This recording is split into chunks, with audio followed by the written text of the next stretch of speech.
За, мэлхийн хасаантай хүмүүсийн 12 дугаар сарын энергийг харцгаая. Мэлхийн хасаантайгээр гişээгч гариган сар юм. Тэгэхээр сар ордоо хурдан нүүдэг учраас байнгын сайн муу нүргэлжин хэлбэлзэж байдаг. Тийм учраас мэлхийн хасаантай хүмүүсийн сэтгэл санааны байдал, сарны байрлалыг ихэхэн дагдаг. Тэгэхээр энэ дээр бичсэн сайн муу өдрүүдийг өөрийн эрүүл мэнд болон өөрийн сэтгэл зүйн байдал эрэг таатай байх эсвэл жоохон сөрөг болгоомжлох үеуд гэж ойлгоорой.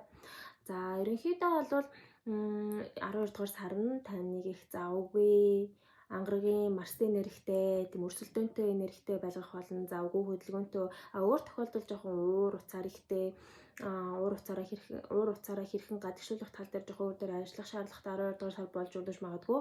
Уураа хянах хэрэгтэй. Хүн зодож болохгүй гэх мэтлэн. За, ерөнхийдөө эхний 10 хоног бол бууд гаригийн нөлөө орж ирж байна. Жупитер бархасад гариг болон бууд гаригийн гурвалжин аспект үүсгэх нь. Тэгэхээр энэ жилийн 6 сараас хойш дараа жилийн 6 сар хүртэл таны орд буюу мэлхийн хасаант дээр бархасад гариг Азийн тийм эрэг таатай өсөлт хэлэлтийн нөлөөтэй бархасад гариг ирсэн зочилсон байгаа жил өрнөж байгаа учраас та бүхэн одоогоор ингээд өөрийгөө тэлж хөгжүүлэх сонирхол ихтэй эсвэл ямар нэгэн байдлаар өөрийгөө тэлж чадвараа тэлж байгаа. Эсвэл бие махбодоо тэлж ирсэн болж хүүхдтэй болж байгаа ч юм уу. Эсвэл ямар нэгэн зүйлсийг урам зоригтойгоор хийх хүсэл ихтэй өөр дээрээ төвлөрж байгаа цаг үе болж өрнөж байгаа энэ жил. Тэгснэ тэр тухайн эрэг таатай үйл хэрэг дээр бууд гаригийн нөлөө эхний 10 хоногт орж ирэхээр хувийн хөгжилтэй хамааралтай эсвэл ямар нэгэн бие махбод эрүүл мэнтэй гадаад төрхтэй хамааралтай үйл хэрэг дээр тийм хөдөлгөөнтэй энергиуд орж ирнэ гэсэн үг. Ямар нэгэн бичиг цаасны ажил хийх, эсвэл хөдөлгөөнтэй нааш цааш явах, эсвэл худалдаа наймаа хийх, юм сурах, гараараа юм хийх, оюуны энерги их шаардсан үйл хэргүүдийг хийх гэх зэрэгээр нөлөөлөх болно будын энерги нь. За, 1-р хаусын үгнийг тиймэрхүү байна ерөнхийдөө. За, 7-р хаусын сэдвүүдийг харцгаая. 7-р хавсыг харахын тулд бүгдээрээ санчир гаригийн хөдөлгөөнийг харах шаардлага гарна. За, сарын ихээр эхний 20-наас 11-ний хооронд бууд гаригийн нөлөө мөн сарын сүүлээр 27-ноос 1 сарын 2 хооронд сарын шинэ жилийн үеэр бууд гаригийн нөлөө айл нь орж ирж байна. Тэгэхээр мөн ялгаагүй бууд гаригийн нөлөө нь таныг хөдөлгөөнтэй юм сурахад чиглүүлнэ. Эсвэл хүмүүстэй харилцах, наймаа хийх, маркетинг хийх, мэдээлэл дамжуулах, эсвэл ямар нэгэн бичиг цаасны ажил хийх, эсвэл хөдөлгөөнтэй нааш цааш ойрын аялалд гарах гэх зэрэгээр нөлөөлөх боломжтой. Гэхдээ сарын сүүлээр шинэ жилийн үеийн тухайн будын энерги нь жоохон таны дургу хүргээд жоохон ядаргаатай, хүнд хэцүү, дургу юмаа хийх шаардлага гарах ч юм уу те. Эсвэл жоохон өөрийгөө хүчлэх, дургугч уургах үйл хэрэг бас байж магадгүй жоохон сөрөг гэдэг алгараа сүүлийнх нь сарын сүүлийн хоногийг. За, 2-наас 14-ний хооронд бас л ангаргийн нөлөө орж ирж байна. Ангаргийн таныг завгүй байлгана, таныг эрч хүчтэй болгоно, таныг өрсөлдөх шаардлагатай болгоно. Гэтэ сөрөг талаас харах юм бол уур уцаар ихтэй, бусадтай тэрсэлдэж, хэрэлдэх, муудалцах, эсвэл өвдөх, гэмтэж, бэртэх, эсвэл яард сандарснаасаа үүдэж гараа зүсгэх юм уу гэх жишээний те зүгээр баг зэргийн гэмтэж бэртгэхээс болгоомжлоор гэж зөвлөмөр байна. Мөн харилцаа холбооны асуудал дээр энэ нь хостойгоо муудалцах, эсвэл түнштэйгээ муудалцах гэх зэрэгээр бас нөлөөлж магадгүй. Ерөнхийдөө бол бууд ангарах хоёрын нөлөө айл нь орж ирж байгаа учраас завгүй байна. Хүмүүстэй харилцах үйл хэргүүд их байна. Гэхдээ тийм таатай, гой сайхан, тайван уулзалт биш жоохон санаар харах юм бол хурдан, шулуун, шударгаар нэгэнтэйгээ үннээ хэлээд харилцах боломжтой ч гэсэн нөгөө талаас харах юм бол муудалцах боломжтой гэсэн үг. За, 7-р хаусын сэдвүүд дээр бол олон гаригууд орж ирнэ. Учир нь 12 сарын 15-наас ангараг гариг таны 7-р хаус руу нүүнэ. Тэгэхээр хосын харилцаа болон бүх төрлийн нэг харилцаа, гэрээ хэлзээр түншлэх гэх мэт бүх төрлийн нэг харилцааны үйл хэргүүд нь жоохон өрсөлдөөнтэй, хэрүүл тэмцэлтэй болж эхэлнэ 15-наас хойш. За, тэгснэ 12 сарын 21-нд Венусын нөлөө орж ирж байна. Энэ нь таны 18-наас 24-ний өдрүүдэд хосын харилцаа, гэрээ хэлэлцээр хэрэг чухал юм тийм уулзалт, гэрээ хэлэлцээр хийх гэж байгаа бол 18-наас 24-ний өдрийг сонгорой гэж зөвлөж байна. Тэгснэ бас 12 сарын 25-нд Венус таны 7-р хаус руу нүүх учраас бас дайггүй хосын харилцаа, эсвэл боломжийн гэрээ хэлэлцээр хийх, эсвэл өмнөх өдрүүдэд хостойгоо эсвэл түншлэлтэйгээ эсвэл аль нэг харилцааны хүнд хэцүү байсан бол 18-наас 21 болон 25-ны аспектууд нь илүү жоохон харилцааг хөнгөвчилж хүнд таалагдах үйл хэрэг хийхэд тааламжтай болгож эхэлнэ. За 15-нд Марс 7 дугаар хавс руу нүгээд 22-нд нар бас 7 дугаар хавс руу нүн. Тэгэхээр 22-ноос хойш нар 7 дугаар хавс руу нүүн гэдэг нь таны хосын харилцаануудыг ингээд бусдад ил болох эсвэл хосоо ингээд бусдад танилцуулах ч юм уу те. Эсвэл ямар нэгэн нар мэд тэм гялалцсан эрх мэдэл бүхий хүн таны одоо дарга юм уу хинч байж болно те. Одоо эсвэл зүгээр хүнд харуулхад ингээд харуулах хүч боломжийн хүн те. Тийм чадварлаг хүмүүстэй уулзаж хамтрал хийх боломжтойг илтгэж болж байна. Эсвэл энэ нь дайггүй хүнтэй танилцаад тэр эсрэг хүсийн хүн ч юм уу эсвэл хайр дурлалын асуудалтай хүн бас байж болно. За ердөөсөө 7 дугаар хавс дээр бол асуудлууд маш их үйл явдлууд өрнөхөөр харагдчихна 12 дугаар сарын турш. За 10 дугаар хавс буюу ажил мэргэжлийн сэдвүүдийг харцгаая. За мэдлэгийн санаантай 10 дугаар хавс нь охин Эрес буюу Марс ангаргаар удирдуулдаг.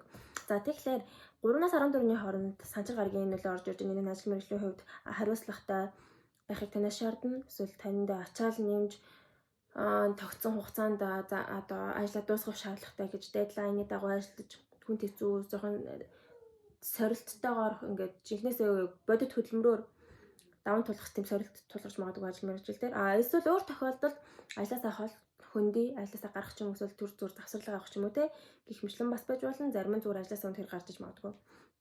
За 12-оос 15-ны өдрүүдэд Нептуны нөлөө буюу 70 гарагийн нөлөө орж ичэн. Тэгэхээр энэ үед ажлын газрын хүмүүстэйгээ ууж суух, архитектон цогтурхах эсвэл ажлын газарт ийд зүйл эвдрээд эсвэл алдаа заагаад эсвэл үйл ойлголцол үүсгэх их амархан байх болно. Тийм ажлын газрын уур амьсгал манандсан тодорхойгүй жоохон тийм гэсэн уур амьсгалтай байна гэсэн үг. Ер нь зөв нэг урсгалаараа байна гэсэн үг л дээ. Тэгэхээр энэ үед бол ямар нэгэн тийм тодорхой ажил хэрэг хийхдээ долоон хэмжээний огтлохыг шаардж байна. Зөвлөж байна. Алдаа гарах хэсэргийлээрээ энэ Нептуны аспектаар. 4 дугаар хавс буюу сугар гарагийн хөдөлгөөнүүдийг ажиглацгаая. 4 дугаар хавс нь гэр бүл оршин суудаг газар эцэг их гэр бүлийн гишүүн эсвэл тантай хамааралтай үйл хөдлөх хөрөнгө эсвэл таны эрхэлдэг бизнес YouTube channel онлайн шоп юу ч гэж болно. Хувийн бизнес ч бас байж болдог.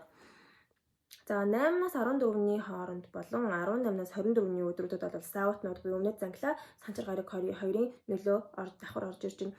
За энэ нь юу гэсэн үг вэ гэхээр саутнууд нь нэг хаалгыг хаадаг байгаа. Тэгэхээр энэ үед 8-аас 14-ний өдрүүдэд зарим их танайтай хүмүүс гэрээсээ нөөх эсвэл гэртээ их цэвэрлэгээ хийгээд хуучин зүйлсээ ингээд хаяад цэвэрлэгээ хийгээд цэгцлэх шаардлагатай гэлтгэж байна.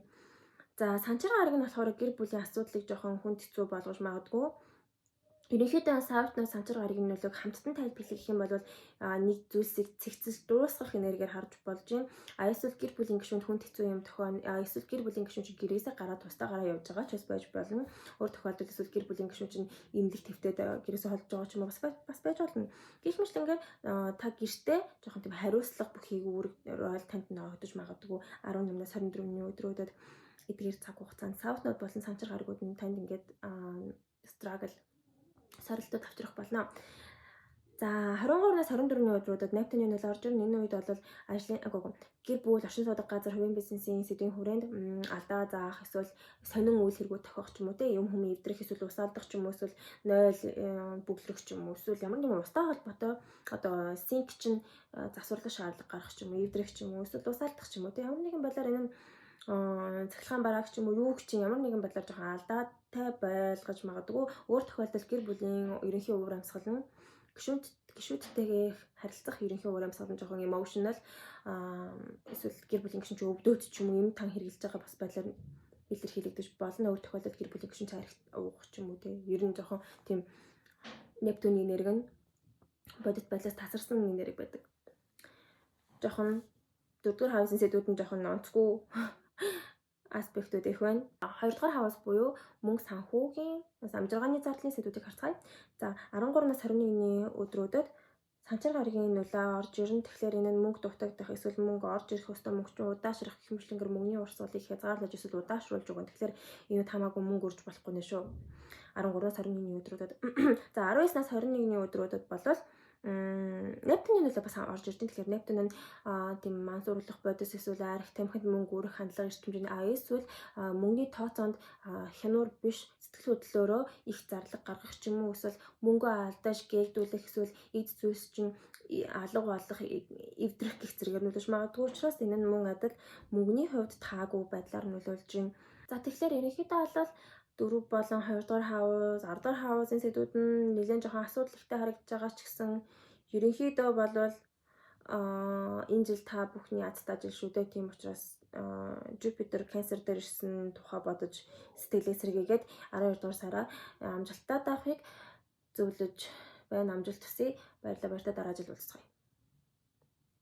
Битгий хитрхи их ингээ гутараараа ингээ би нэг муухай юм хэллээ гээл тэгээд тэр нь их ургуулсан бодоол нэг амар нэг ертөнцид ингээд дэлхий сөнөгч юм шиг хүлээж авах шаардлага байхгүй шүү дээ. Ер нь бол тийм үстэй.